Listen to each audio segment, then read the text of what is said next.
Hey everyone, the name's Erik Thor, and welcome to today's live stream on the Enneagram and on the Big Five. It's weird in a sense because it's kind of like I'm back.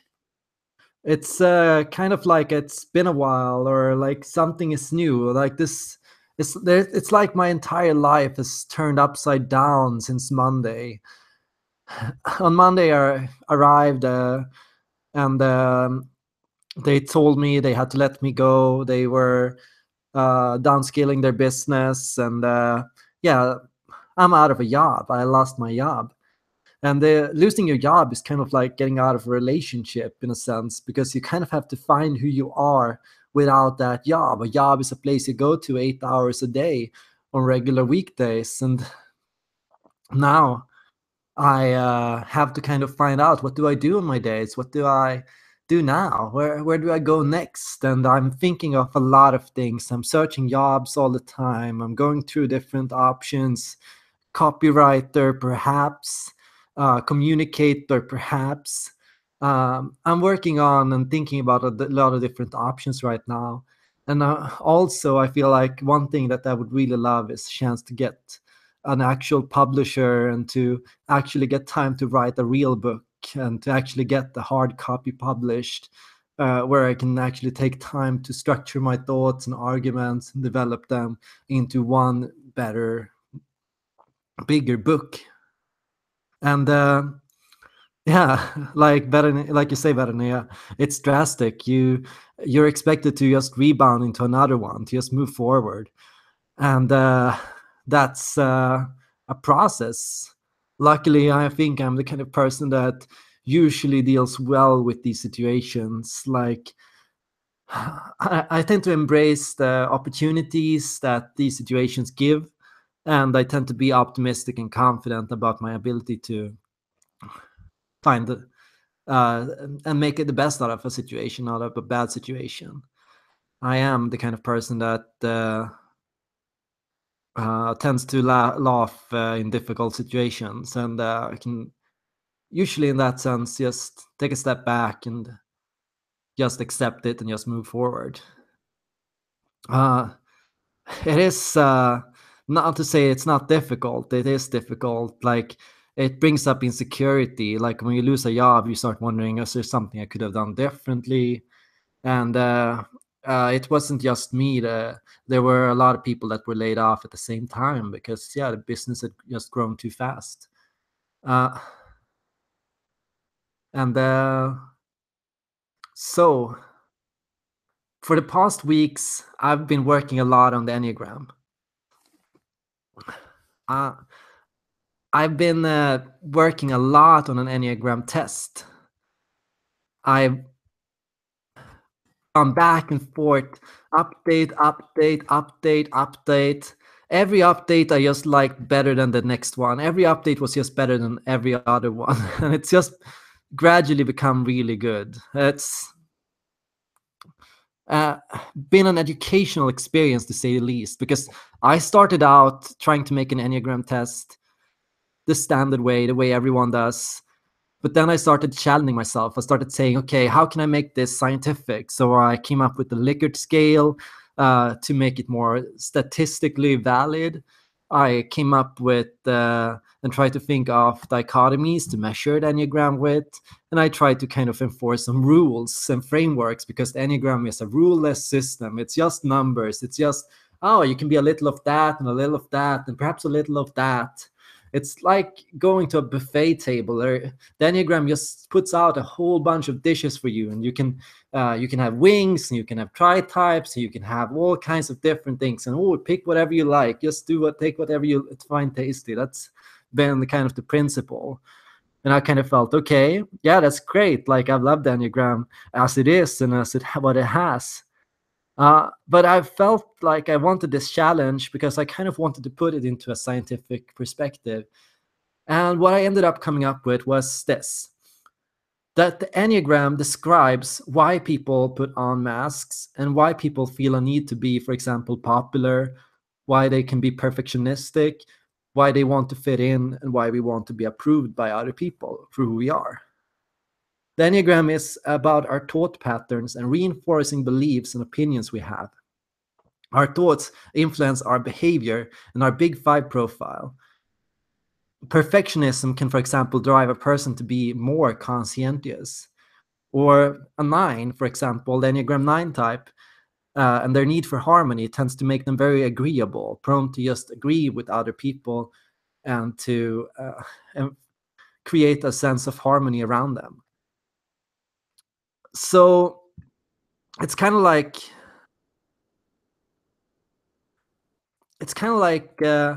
you have your behavior. You can be outgoing, you can be reserved, you can be agreeable, or you can be disagreeable. And then you have your thought patterns. You can be perfectionistic, you can be approval seeking, you can be popularity seeking. And all of these things kind of interact. Often we find ourselves thinking, oh, I need to be more outgoing. Oh, I need to become more conscientious. But at the same time, we hold on to other beliefs and thought patterns that go directly against this behavior. So we're trying to be more outgoing, but at the same time, we're so scared of being judged by other people. We're scared of what other people will think of us if we skip ahead and take more space and speak out for ourselves. And all of that creates like this sense of trying to push yourself against the wall that you have set up in your own head with your own thoughts. And Enneagram becomes often commonly known as "this is why you suck." And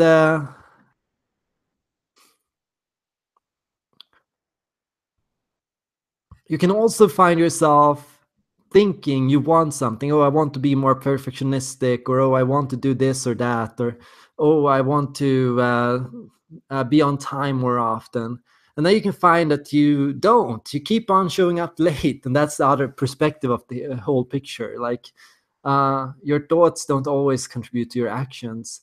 Things don't always connect. So I want to tell you how I'm measuring the Enneagram, how I'm going to be doing this. And I'm going to show you what I've been working on lately. I've been working on a kind of map, and it looks like this. Here you see 3 different scales and 4 different centers. So you have the gut types, the 9, 8, and the 1, known for having strong desires, for being oriented by desire or wanting something, yearning for something, needing something. And these types are often more focused on conscientiousness, like control, order, rules, structure for various things. Like the 8, who wants to rule and have authority and have influence and have power in their environment. Or, for example, the 1 that wants to find some kind of rules or structure, and that wants to abide by some kind of external standard of success or what's good or how to do something. You have the 3s, the 2s, and the 4s, the performers, the caregivers, and the rebels that are more oriented by agreeableness. They want to be able to agree with what they do. They want to be able to do something they can agree with. So the 4s are the most notable here.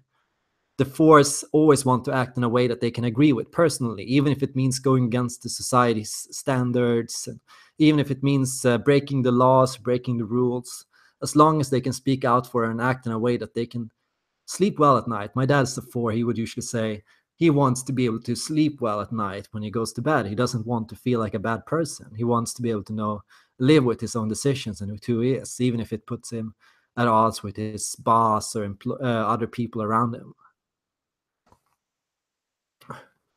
We also have the 2, the caregiving type, oriented by helping others, or the 3. And all you see here, the third letter here is a plus. The third item here is a plus.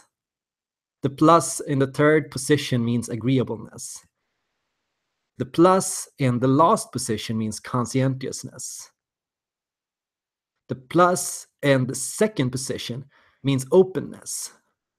The plus in the first position means outgoingness. So that's important to remember. Look at the position here. Look at which letters are marked as plus and look at which are marked as minus. What you can say this means, to me, high outgoingness means either high introversion or high extroversion. To me, a strong second, if the second letter is a plus, if your openness is high, that means you either have strong intuition or strong sensing.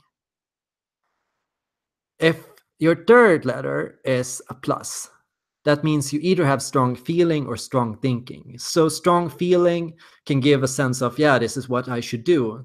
This is what my feelings are telling me I should do. This is what my values, these qualities, these stories, these values suggest I should do this, or these rules, or this. According to this system or according to this standard, I should be doing this. This is the smart thing to do. The last letter, the plus in the last position, references your judging or perceiving. Your conscientiousness comes from how you use your judging or perceiving. If you use your judging or perceiving, you have a strong idea of how reality should work, according to which standards, according to which rules, and so on and so on. And then you want to kind of let life live by these parameters.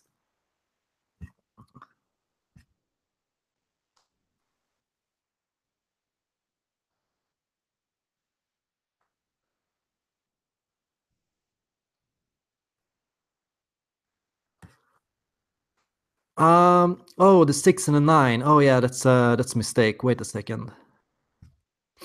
I'll update that. It should be God damn it. It should be that the 9 is correct. The 6 should be changed.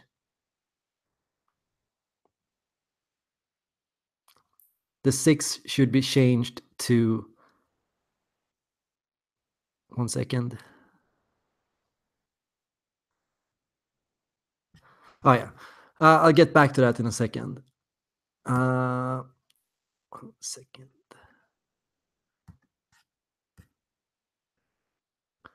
Okay, I'm back. Oh yeah, so the 9 should be minus minus plus plus. I have the notes.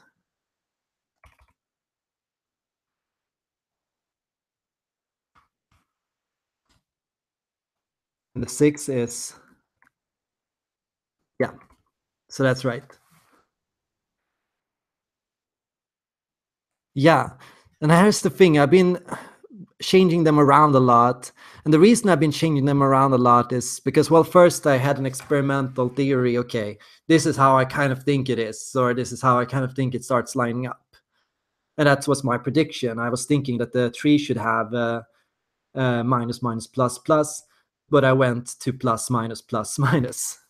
And what I changed it here from was I realized the tree was an outgoing type. The tree was not about control.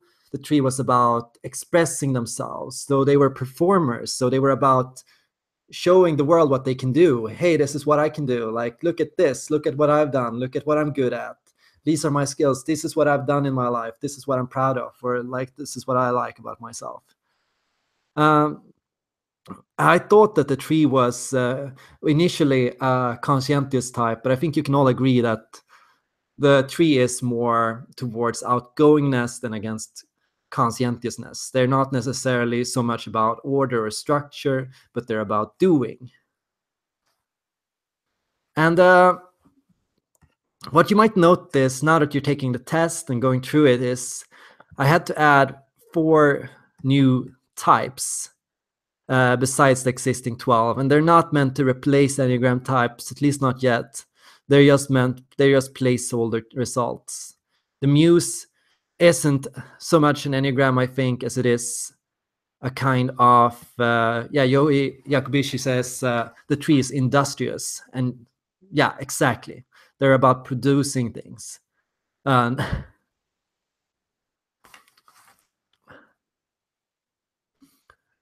muse is more like a temporary state. The muse is when we're undergoing a process of change. Okay, so maybe we're experiencing a situation where a lot of things are changing around us and things are turning a little upside down. The muse is this position where we're kind of a little unsure of what our next step should be. What should I do? What job should I take? What should I do next? That's the muse. That's when the muse thrives. The muse thrives in chaos and uncertainty. So what this means is we get the muse in these situations, but I don't think they are so as permanent as the others. The hero is the result you get if you get an actualized result. If you don't score for any of the insecurities that I test for on the Enneagram test, if you don't seem to have any of the secondary drives, you're not about being popular, you don't care about what other people think, you stand up for what you believe in, you have a sense of order and control over your life, you experience that you can be out there and express yourself, and you live with awareness and purpose in a sense. If you have all of those things, you should be actualized, or at least temporarily actualized. You should be in a state where, yeah, none of the enneagrams really bother you too much or pertain you too much. Like, it's not about you. Yeah, maybe sometimes you can find yourself in the different enneagram types, but at least right now, in this, when you took this test, it wasn't that strong. I also added the citizen result, which is what I used to call the zombie, but the citizen I think is better, because the citizen is just a person that is currently just focused on work. You know those times when you're all you do is work, work, work. You're just working and doing things, and yeah, just showing up on time to work, doing what needs to be done, and that's all you have time for really. All you have to do is follow this rut, this routine. That's the citizen. The citizen is what you get when you're kind of stuck in this rut and you're stuck in this situation where all you have time to do is really work.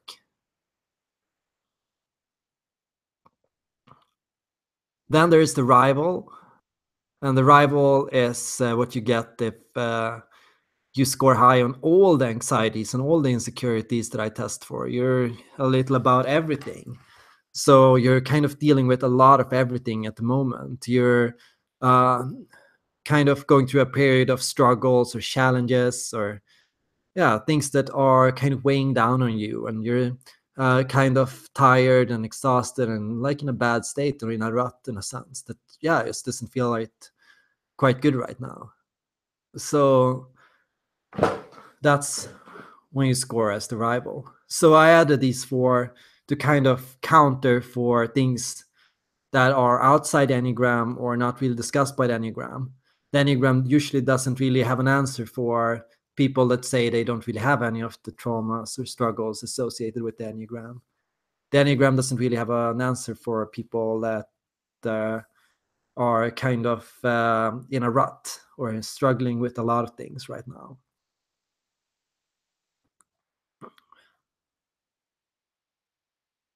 Yeah. So we got Jay, who got SO-DOM. He said, is that correct? Hayden used to get 3, but got SX on the last test. And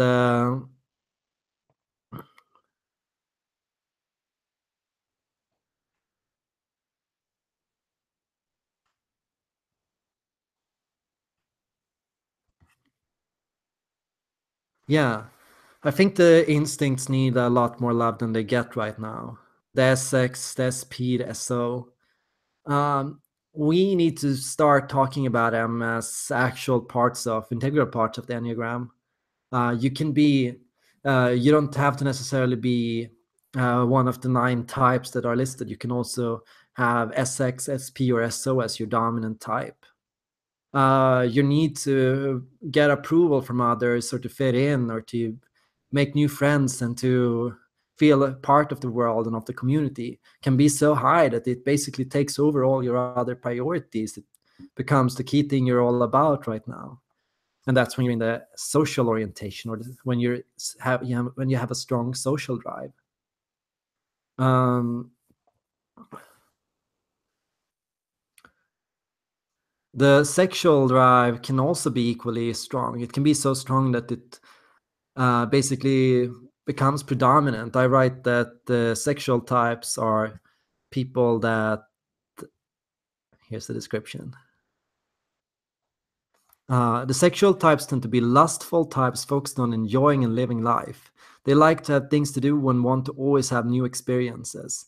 Tend to avoid challenges and difficult situations, prefer to just have fun and relax when they can, prone to running away when things become difficult. So, what I'm thinking of when I'm thinking of the sexual types is basically the Hans Solos of the Enneagram. The people that seem really cool and fascinating, and they kind of strike themselves out of the crowd. They are not a part of the crowd. They kind of strike themselves out. You notice that there's something distinct about them that catches onto you, and they kind of want to be different or a little part of the crowd. And they're all about just living life and just enjoying life and what it has to offer. Just living that nice life where everything is great and where um, things are fun and you can just live and be free in a sense. But the sexual types struggle, as I keep mentioning in the description, with the struggle of challenges, like when things are difficult, that they kind of keep themselves busy with fun things and they kind of keep away from things that can put them on the spot. Like we also have like the typical bachelor guy in romantic comedies, like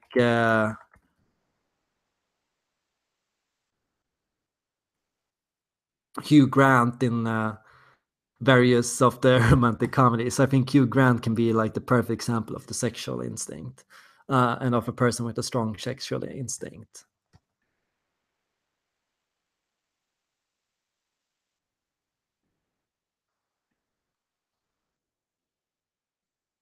Team instinct, god damn it.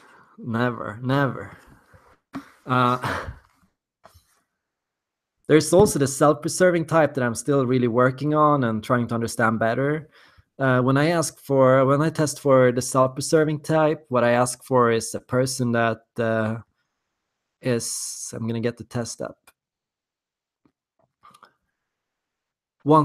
seeking kind of wisdom and understanding of the world.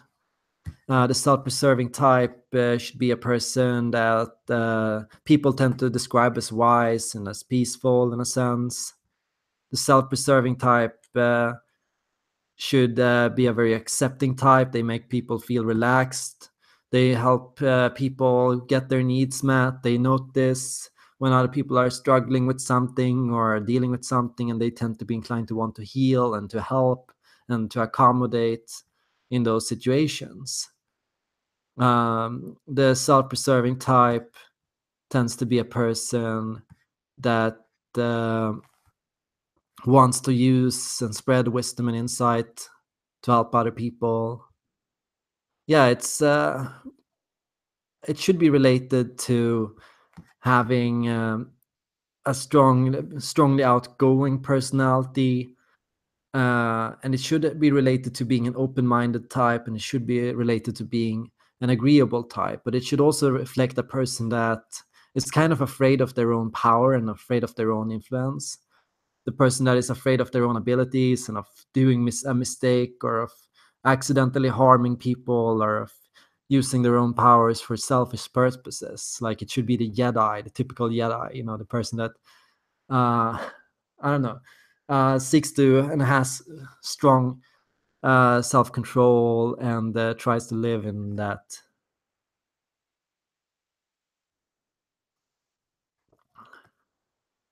Guarding harmony and guarding peace and maintaining peace and harmony around them. Covert narcissism, and study covert narcissism. That will blow your mind. Interesting. Jennifer asks, how do you weigh in on nature versus nurture? Well, I believe everyone has a nature, and I believe nurture is real. That's what I tend to say. The nature is your personality type, your MBTI personality type. That's what you value. And then, yeah, I just want, and then we all have something we really deeply value and deeply need in our life. And that's more related to who we are. Like, yeah, we want to be free, and just want to be kind, and we just want to have beauty around us, and we just want to live independent of others and to follow our own path. We just want to follow our own path and have new experiences and to live without inhibition. That can be a typical core value. That can be something that you find inherently important to you, something that you really need to feel happy and successful in life. And those are core values. The secondary values of the Enneagram, like perfection, acceptance, or preservation, those are nurtured. Those are things we are taught to value. We're taught to value perfection over, for example, independence, or over discipline, or over creativity, or change, or whatever we care about the most.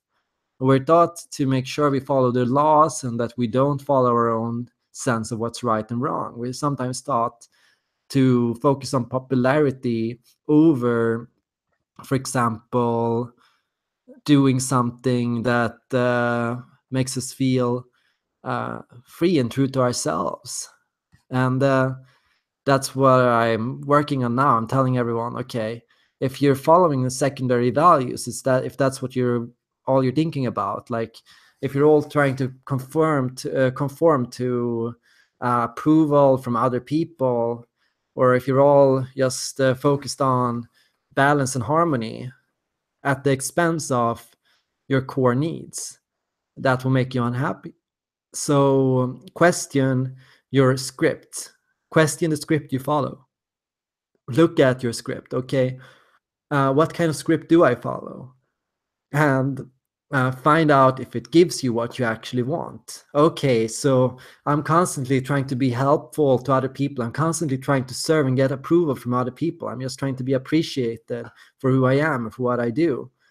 And I'm doing it at the expense of my personal needs for privacy and to live for myself. So I'm not getting that need met. I'm not getting enough alone time because I'm constantly feeling like I have to do things for other people. And I don't allow myself to feel good when I'm alone. So what can I do? Well, then I need to start looking at how can I get my needs met.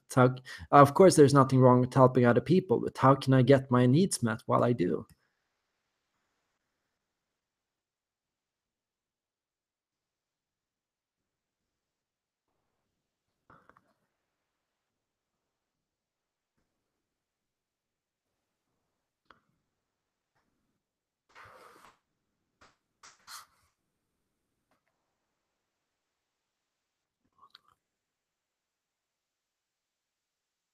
So what did I do when I was developing the new Enneagram test?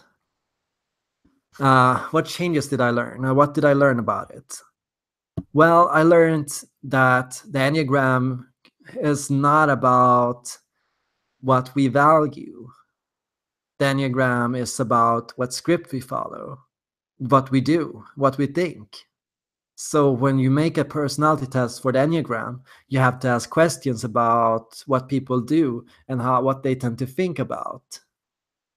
And when you make a personality test, that's when you can ask about what people want and what people like and what people find good and what people find positive and what people find satisfying. That's in an MBTI personality test. An MBTI personality test should be all about what you like and what you prefer and what you think is good and what you think is bad. It should be all about what you do and what you think and what you tend to struggle with or deal with on a daily basis. So just negative thoughts, insecurities, struggles, all kinds of things.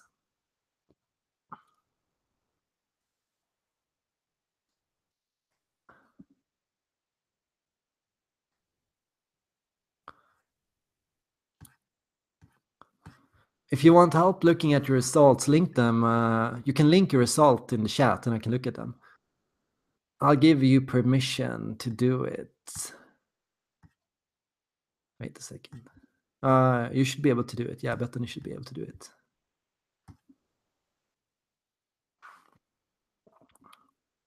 I also learned that there were types that were opposed to one another. And that's really interesting. Let's look at that for a second.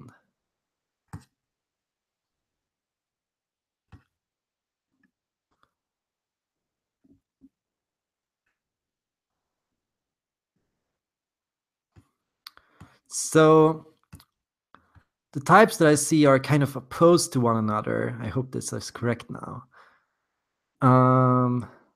6 is correct. 9 is correct. Yeah, okay, this is correct. Yeah, great. These are the types that are opposed to one another. The ones strive for perfection and for following the rules and some kind of standards or some kind of order can be somewhat opposed to the self-preserving types' need for preserving peace and harmony. So you can see that in like how in like the Jedi's quest for maintaining harmony and peace in the galaxy, and you can see that in the Sith's need for maintaining and creating control and enforcing order and like their own ideals on how society should work. Of course, that's kind of from the perspective, the biased perspective of the self-preserving types, but still, it's an analogy that can work here. You can also look at the 2 versus the 5, where the 5 is all about getting new insight and awareness, which often requires them to affirm their needs, to seek privacy, to seek freedom, to just explore and to learn and to study on their own. The 2 kind of gives up their freedom and gives up their need for privacy for the sake of being kind and having time with others and for being there and for adjusting to other people's expectations and for helping people when they can. So they act kind of opposed to how the other would. And the 3, the biggest problem with Enneagram 3 type is that they can be very popularity seeking and they can be somewhat untrustworthy.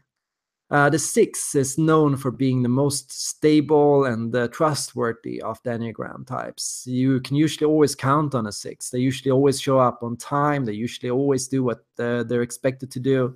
They are always try to live up to these expectations, and they're usually aware of, and they have accounted for everything, and they've looked through every scenario, so they can usually sail through something pretty smoothly. The 3 acts without thinking. It's just, doing this, and then I'm doing that, and now I'm doing this, and now I'm working on that project. And things are always happening, and they kind of forget about commitments, and they forget about issues and struggles and challenges that might come up as this happens. The 4 is opposed to the 7 in the sense that the 4 is all about following their own ethical compass and making decisions they can agree with and making sure they are doing the right thing at all times. The 7 gets a little hasty. The 7 rushes forward and does something and goes, oh, wait, that was probably not the good thing to do.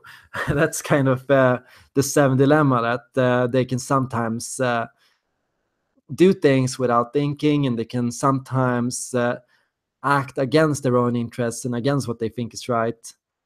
And I think the 7 can even see a challenge in turning a bad situation into a good one, a bad decision into a good one, in turning a bad guy into a good guy, and turning and changing something and turning a bad situation to a fun situation. That's the 7 way.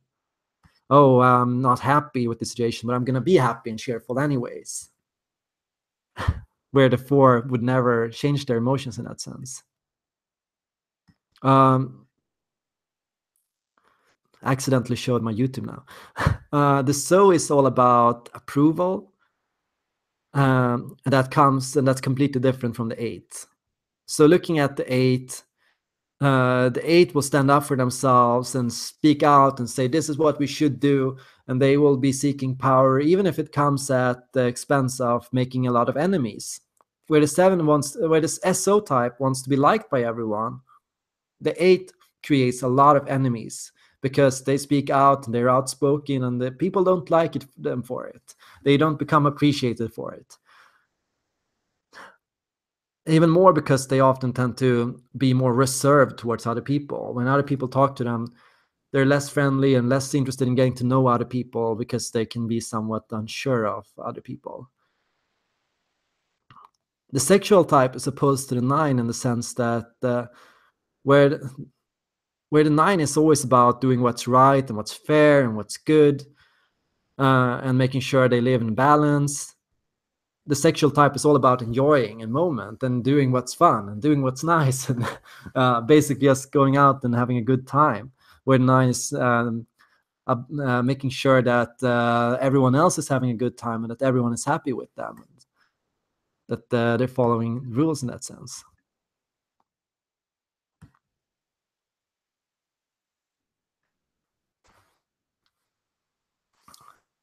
So does this make sense?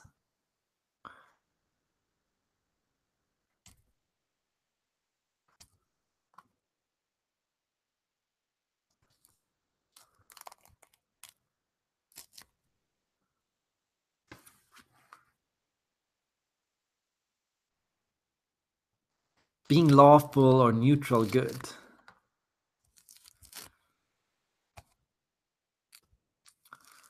I think the lawful type is meant to be a conscientious type.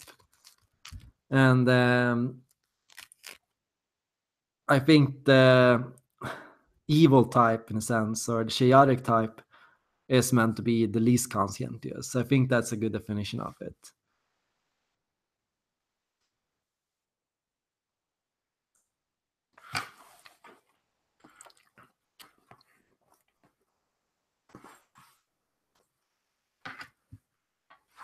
One second.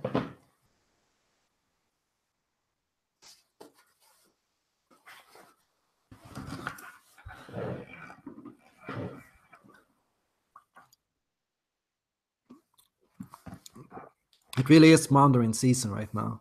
I'm just belching down mandarins every day, just 2 or 3 mandarins a day at least.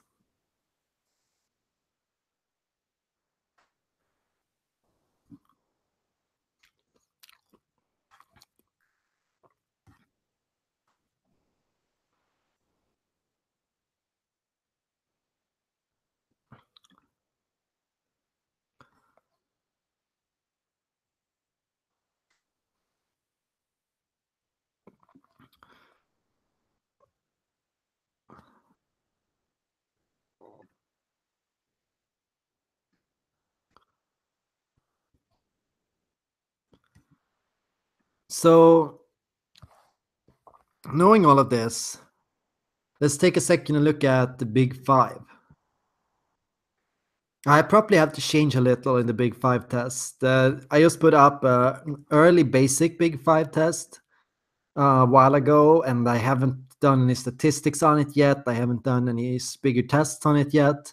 It's just a placeholder for now. And what I do, and I'll show you why it's so helpful when you take these tests. I'm able to get statistics on all the people that take the tests.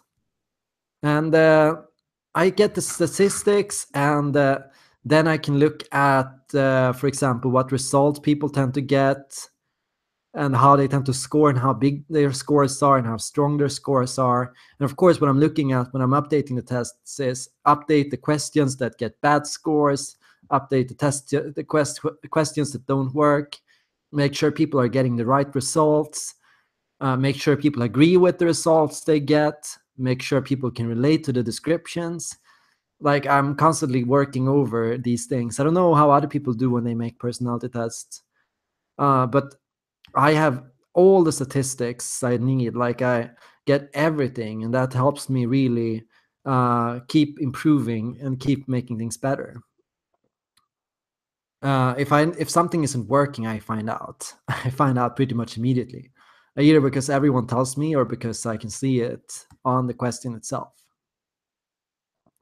And usually, no question works perfectly because everyone interprets it differently. But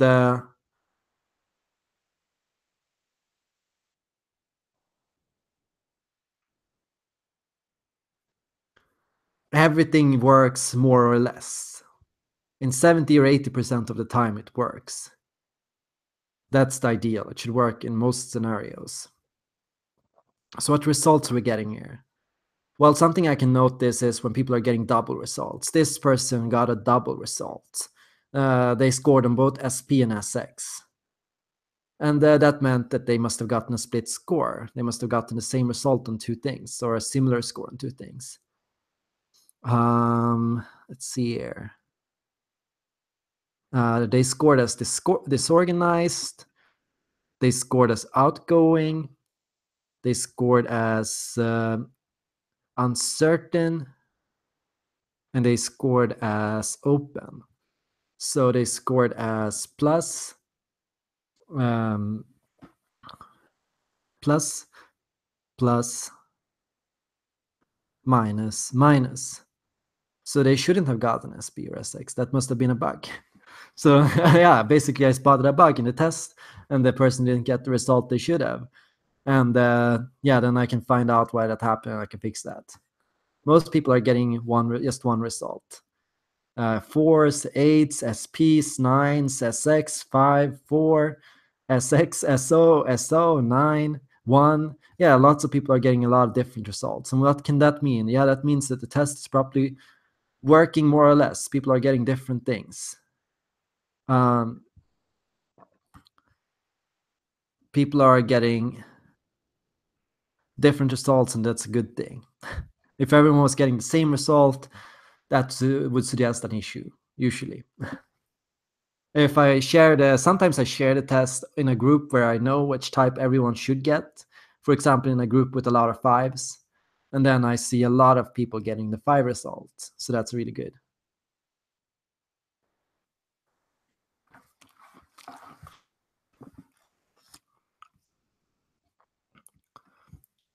So all my tests are on my website.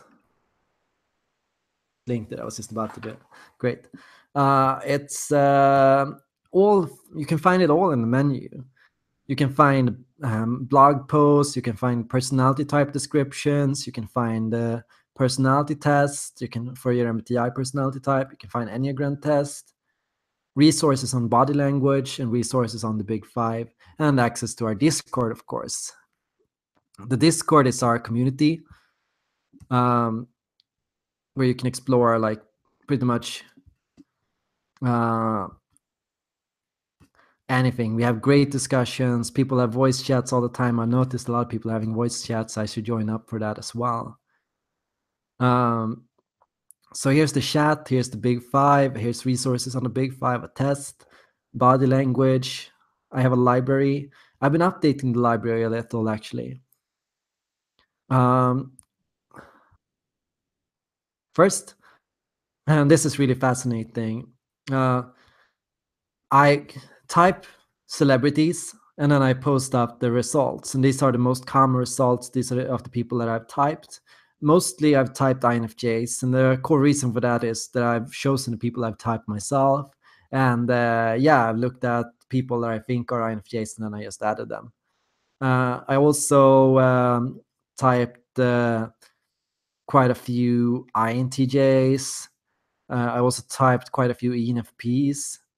And I've also typed quite a few INFPs and ENTPs and ENFJs. So a lot of intuitives are in this. And looking through this list, like you can get all the people that are in there. You can go through any of them. So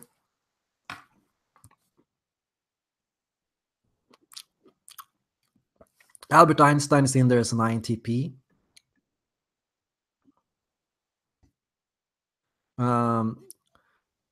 Adolf Hitler as an ENTJ. I have a lot of fictional characters in there as well.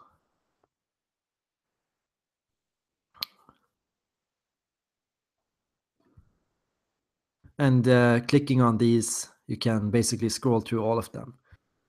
C-3PO,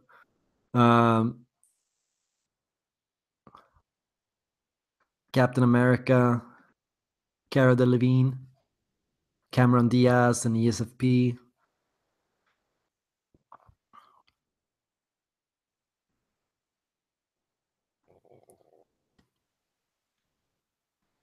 I don't think all of them are perfect, so anyone is welcome to give feedback and to let me know if someone is wrong.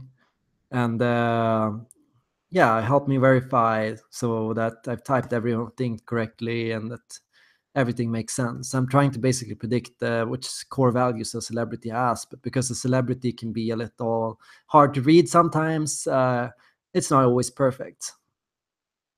and it's sometimes hard to gauge what's really behind a person.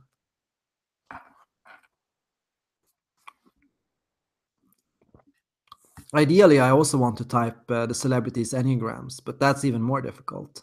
I've done it sometimes,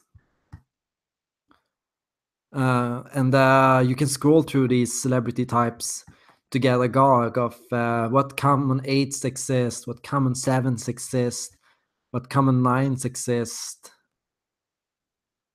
Sometimes it says subtype and not enneagram, and that's because I started out doing subtypes and then I kind of moved to doing enneagram typing. And that's very important. A lot of you might have watched subtype videos I made. But today, when I write about subtypes, I actually write about enneagram types. Because that's been the most logical step, the most logical direction. What I found is that there are ENFJ trees and ENFJ 5s and ENFJ 6. And the subtype is basically how you've developed. That's kind of nature mixed with nurture. Yeah, I'm an ENFJ at my nature, but I'm inclined due to nurture to be like a 5. Yeah, I'm an ENFJ by nature, but I'm inclined by because of my upbringing to be like a 7. Basically, it's intermingles and it kind of shows where you are at in life right now, what script you kind of follow and what you tend to work towards. And that's how I'll be talking about it. I posted an article on Personality Hacker.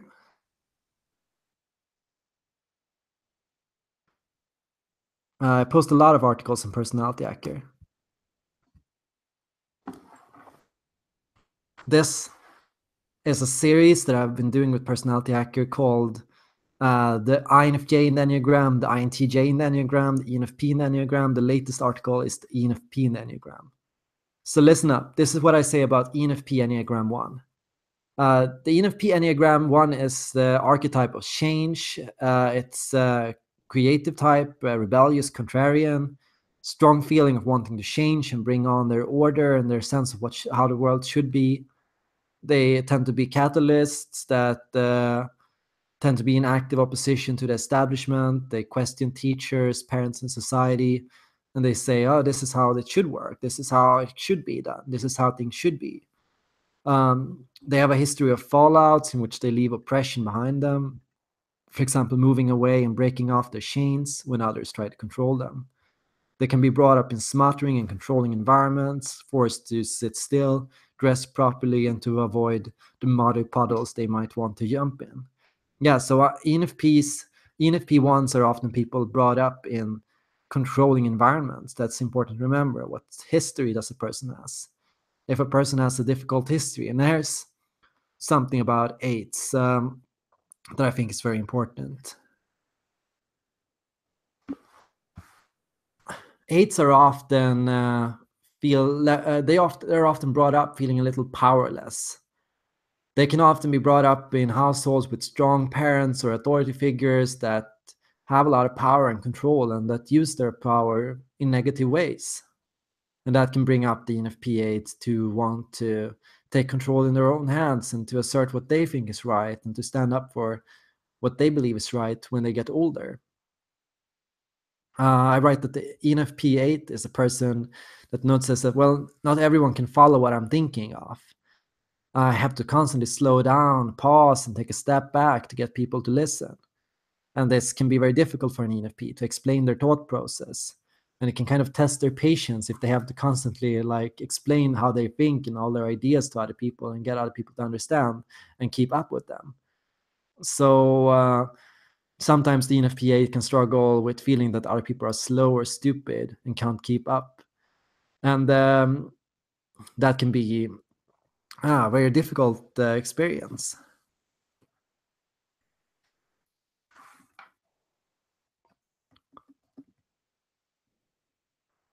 I hope to be able to make videos about all these things. And to make videos about the ENFP Enneagram types and INFJ Enneagram types and yeah, to just dive forward into it. For now, Personality Hacker and I agreed to pause the series. So I won't be able to write the articles on it for Personality Hacker for a bit. Hopefully we'll restart it later. Um, But I'll definitely be keeping this up, and I'm passionate about talking more about this in more and more comprehensive ways. When I started writing these articles about the different types in Enneagram, at first I didn't know where I was or how to write it, and it was like it required me to understand a lot theoretically. And now I feel a lot more in place with that. I understand a lot better, and it's a lot easier to make these articles now. The next one I would like to make is probably ENTP.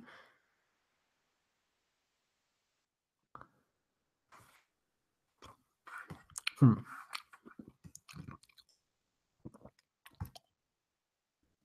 Why doesn't that link work? That's weird.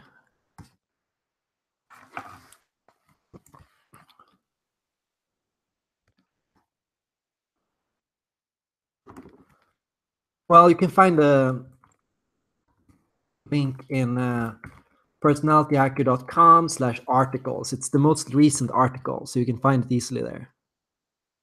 And yeah, definitely I'll write it for INTPs too. Maybe even I should maybe I should probably start with that earlier. INTP Enneagram. Erik Thor. Or did I already write about it? No, I didn't. Not yet. Oh wait, I did. I did.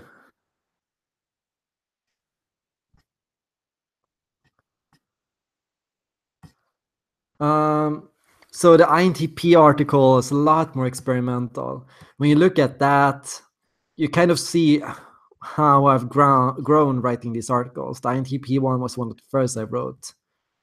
And yeah, uh, at that point, I couldn't really identify how the INTP thought, but I could identify what I thought they would be good at theoretically, what I thought they should be like, how they might look. That's was how I started. I started out writing how I think they will probably be, or how I think they should probably respond to various situations. So I write the INTP one is about bringing popular creative solutions that people will love and appreciate. So they're perfectionistic in the sense that they feel that a need to make sure that their ideas are accepted and abide by the rules and standards and external ideas of success that society has, and at the expense of sometimes their inner compass and of what they want and what they think is right, and so on and so on. But yeah, I've learned a lot since I started these series and these thought practices. Hopefully soon everyone will be doing the same thing. Everyone will be investigating type and Enneagram intersections. I can't believe that so few people have done it. If you search for articles like INFJ in the Enneagram, you only get like, oh, here are the most common Enneagram types for each Myers-Briggs type. And people trying to find correlations. And that's what people have been trying to do. People have been trying to find correlations between the Enneagram and the MBTI. And they've been trying to force the Enneagram, take the Enneagram and say, this is the MBTI. Actually, sevens are actually just ENFPs and ENTPs. And the threes are actually just ENTJs and so on and so on. People have just been looking for correlations, and they haven't appreciated the values and the lessons that the Enneagram has to offer. And that's a shame. Like, if you learn to use both systems, you get and accept the values of both and understand them independent of one another, you can learn so much more. The INFJ, yeah, Gish, it actually doesn't work. The link doesn't work for some reason, even though you link for it and it should work. And there you try to link the INTP one, doesn't work either. 404, not found. So that might be something wrong with Personality Hacker's website or with YouTube shortening links or something.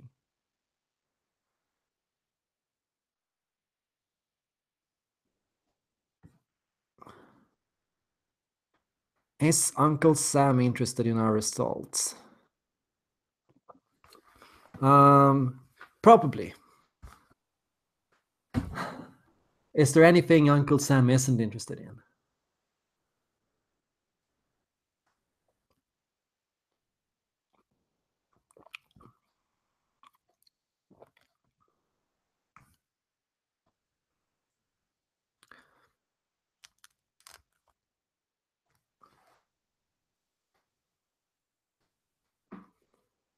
JG writes, an uncertain fantasy is scarier than status quo in hell.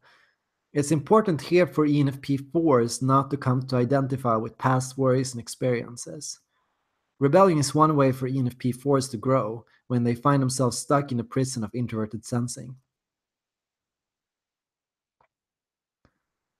Yeah, yeah.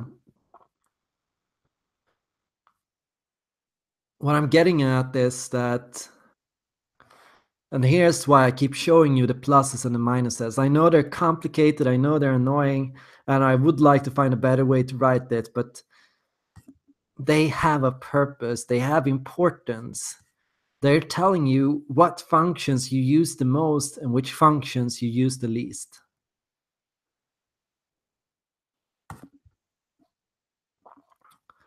So looking again at the pluses and the minuses. Here I'm showing the 4. Minus, minus, plus, minus. The 4 is one of the tertiary types. It's an explanation of an ENFP using their tertiary functions a lot.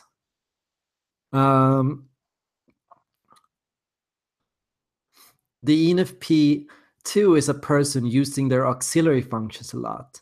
2s, 7s, 8s, and self-preserving types have very strong auxiliary functions. 4s, 5s, 1s, and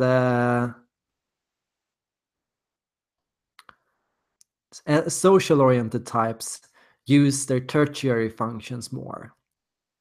All the types with 1 plus use their tertiary functions a lot. All the types with 3 pluses use their auxiliary function a lot. All the types with 2 pluses use their dominant function a lot. And have strong issues with their inferior function. Yeah, the sexual type, the 6, the 3, and the 9 have strong issues with the inferior function. So for the 3, it's sensing and perceiving that is the core struggle. The minus and the minus marks sensing and perceiving as the issue of the Enneagram 3 type. For the INFJ 3 type has issues with sensing and perceiving. The ENFJ 3 type has issues also with sensing and perceiving. But the ENFP 3 type has issues with sensing and judging. So different functions interplay here. The 6 has issues with their introverted or extroverted and their feeling or thinking functions. The 9s have issues with their introverted or extroverted and sensing and intuitive functions.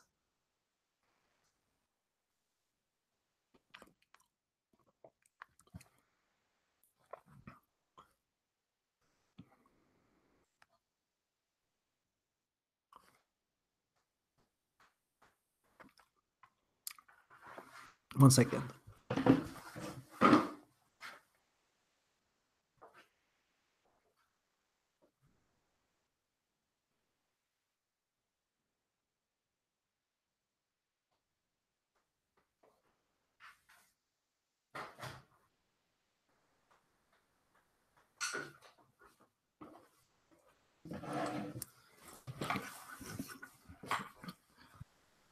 What this allows you to do is it allows you to look at what functions that you're struggling with, which core values you have issues accepting in yourself, and which values you are too fixated on. So the INTP sexual type might have issues with thinking and perceiving, and might have a more developed introversion and intuition. Where the INTP 9 might have issues with their introversion and their intuition, but might have very strong thinking and perceiving. So the INTP 9 is all about using thinking and perceiving to make sure they do what's right, and to make sure that they maintain order and structure around them and harmony around them. They want to make sure they keep up balance. Whatever happens, they want to maintain balance. They want to make sure everything is going as it should. And INTP sexual type is always using introversion and intuition. So they're always doing what they want. They always respect their needs. They have strong boundaries, and they're doing what they like and what they find interesting, and they're exploring their intuition, and they take time for privacy. They're very private types, and they're using that sense of privacy. But they might have weak thinking and perceiving, and they might have a lot of issues with feeling and judging.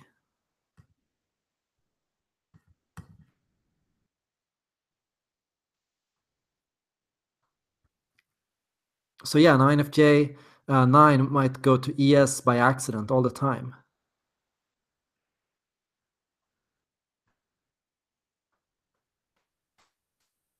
Yapping, when I say tertiary, I don't just mean extroverted thinking for an ENFP.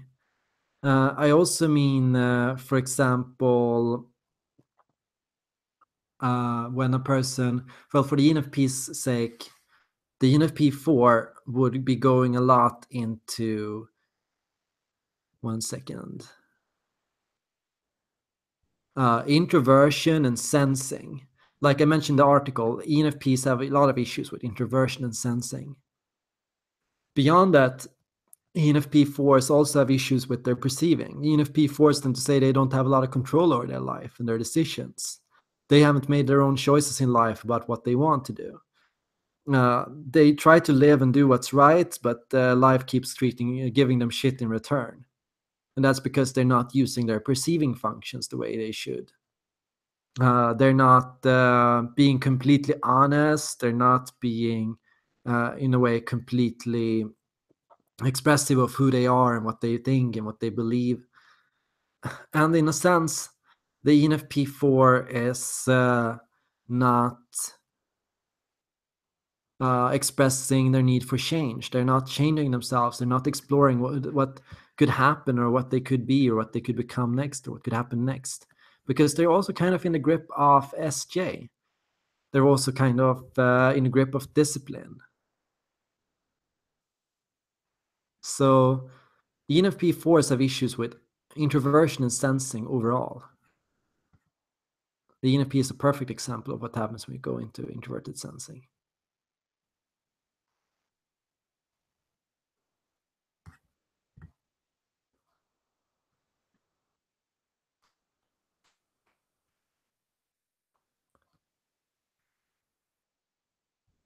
For the INFJ, the issue is the reverse. We go into extroversion and sensing, and we go into sensing and perceiving.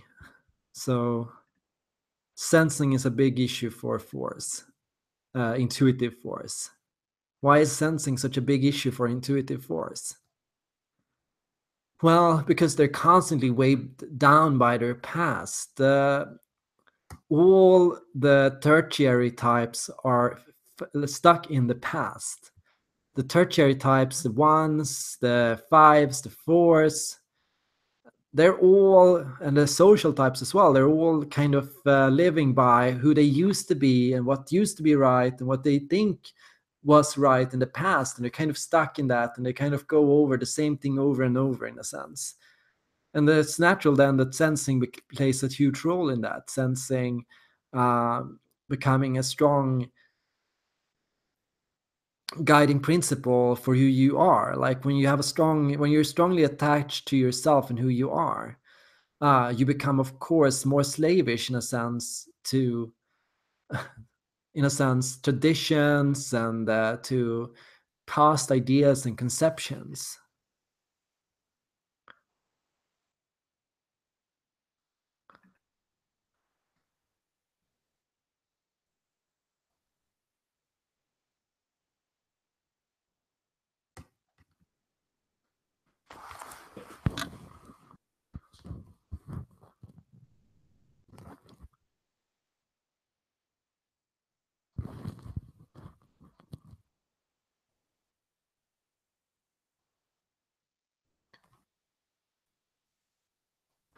Like I said, I'm looking for a better way to explain these things.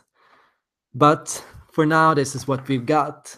We've got the resources found in erik.com/the Enneagram. Just look at those, and using those, you can find out and start investigating your most developed functions and your least developed functions. So it's time to start rounding off this stream. It's been a weird stream, I know. A really weird stream, because I'm coming into this and I've sat there like for a day, the entire day. Seriously, since I woke up, I've just been sitting and working on these things. I've just been going over these things, and I've been writing and writing and writing. My notepad is just full of scribbles, just over and over, just various models and infographics and ways to depict things. And my girlfriend looks at this, is like, what the hell are you doing, Erik?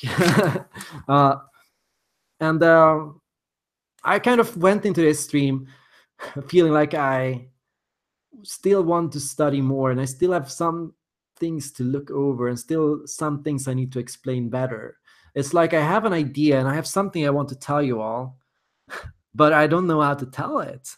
And I think that's a challenge a lot of INFJs have, most likely. A lot of intuitives might fall into that. Yeah, when you're starting to develop a new concept and you've gotten something new, and you know it sounds pretty good, and you know it will be very good when you've taken time to polish it and work it out and fix all the kinks. But yeah, you haven't yet. And so when you start explaining it, other people look at you like, what? Hopefully that's not what I leave you with. Hopefully I leave you guys with food for thought and a chance to learn, and interesting questions. And if you have any questions, or if you have any thoughts or any ideas, do come by on Discord and share your opinions and your ideas, and then we work it out together. Honestly, I canvas all the time. Everything you all say, I just put it all together. I am constantly just connecting the dots between people's ideas. I'm just taking all the things I hear, and I'm taking all the systems, the Enneagram, the MBTI, the Big Five, and I'm just drawing connections and circles and trying to make it all fit. And I'm just like, it's like a mathematician trying to make sure everything is correct. I'm just learning from all of you.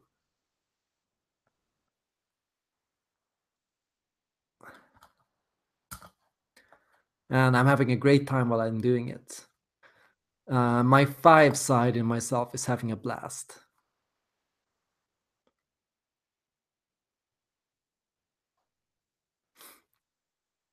So thank you all for joining up. If there are no ending questions, I'll end this stream now. Thank you all for joining up. Thank you, Bethany. Thank you, Yapping. Thank you, MGM. Thank you, Aiden, Ferry, Saku, Ikubal, Virals, JG, Yapping, Geesh Girl, Valley Parks.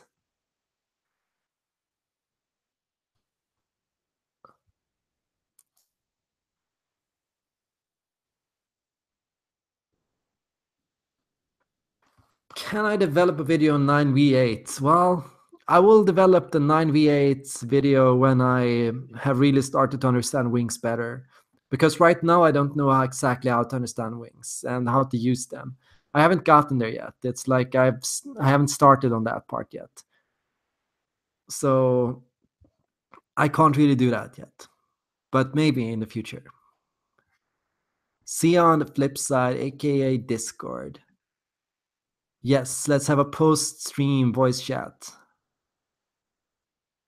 Everyone who's up for it, come on Discord and join up.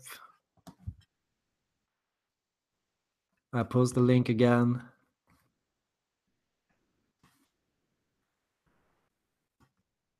Bye bye, toodles.